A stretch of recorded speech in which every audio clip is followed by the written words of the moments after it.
Hey everyone, welcome to my channel. And if you love tech, unboxings, and simple tips, you are in the right place. So, in this video, we will talk about how to restore and backup WhatsApp messages on your Android phone. So, firstly, open the WhatsApp app on your device. Now, at the top right corner, tap on the three dots, click on the settings option. Now, click on the chats option, scroll down, and click on chat backup. Tap on Google account and select the Gmail account where you want to backup your data.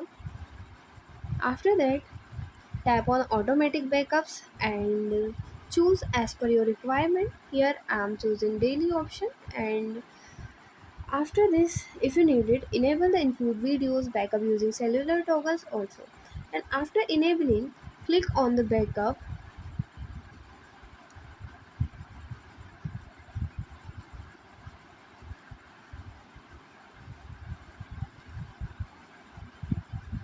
And yeah, that's it. Your WhatsApp backup is completed.